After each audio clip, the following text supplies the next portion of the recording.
Baik, assalamualaikum warahmatullahi wabarakatuh. Perkenalkan, nama saya Ilham dengan NIM 200222146.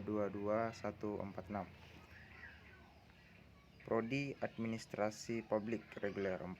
Mata kuliah Perencanaan dan Evaluasi Pembangunan. Baik, di sini saya akan menjelaskan tentang analisis dan evaluasi perencanaan daerah.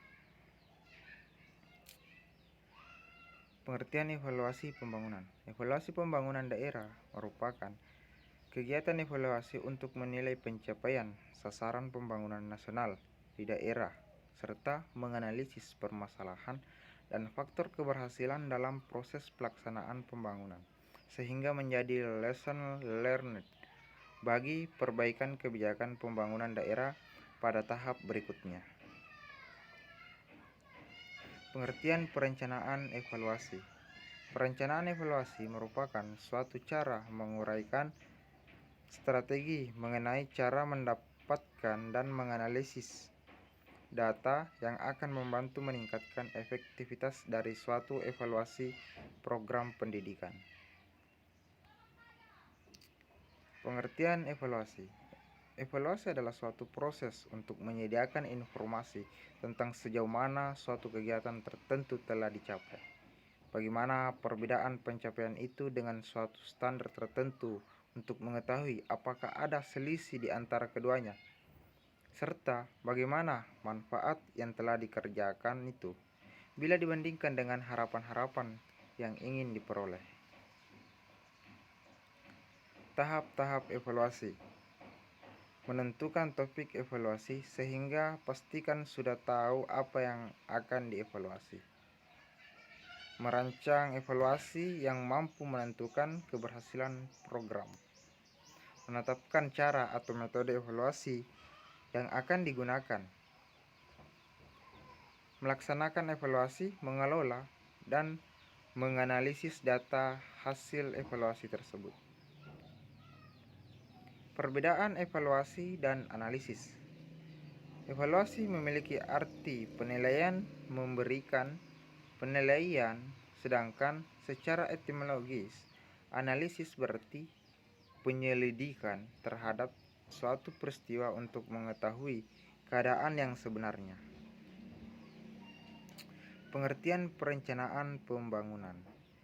Perencanaan pembangunan daerah merupakan fungsi yang sangat penting dan strategis, karena dengan perencanaan kita bisa melihat daerah akan dibawa kemana dengan tetap mempertimbangkan potensi dan sumber daya yang dimiliki. Tujuan monitoring dan evaluasi pelaksanaan rencana pembangunan. Untuk menjamin terlaksananya kebijakan, program, dan proyek sesuai dengan target dan rencana yang telah ditetapkan.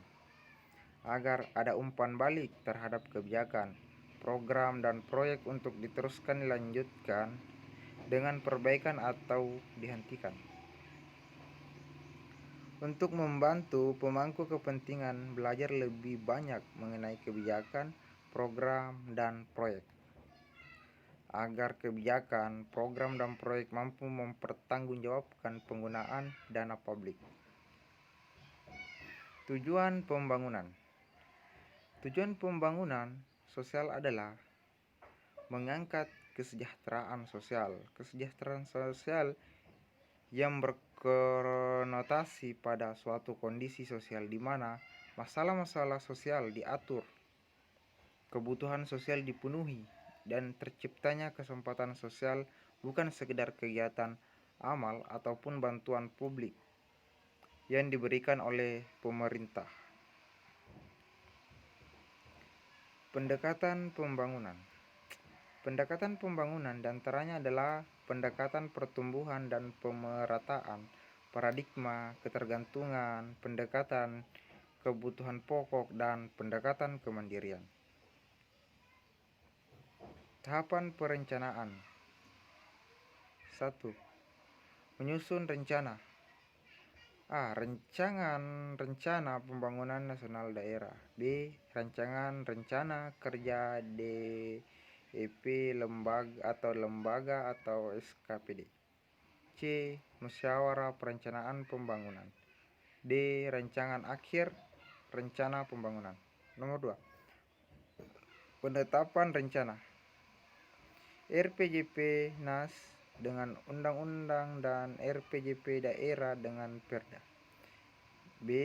RPJM dengan peraturan presiden atau kepala daerah. C. RKP atau RKPD dengan peraturan presiden atau kepala daerah. Baik, itu saja yang sempat saya sampaikan.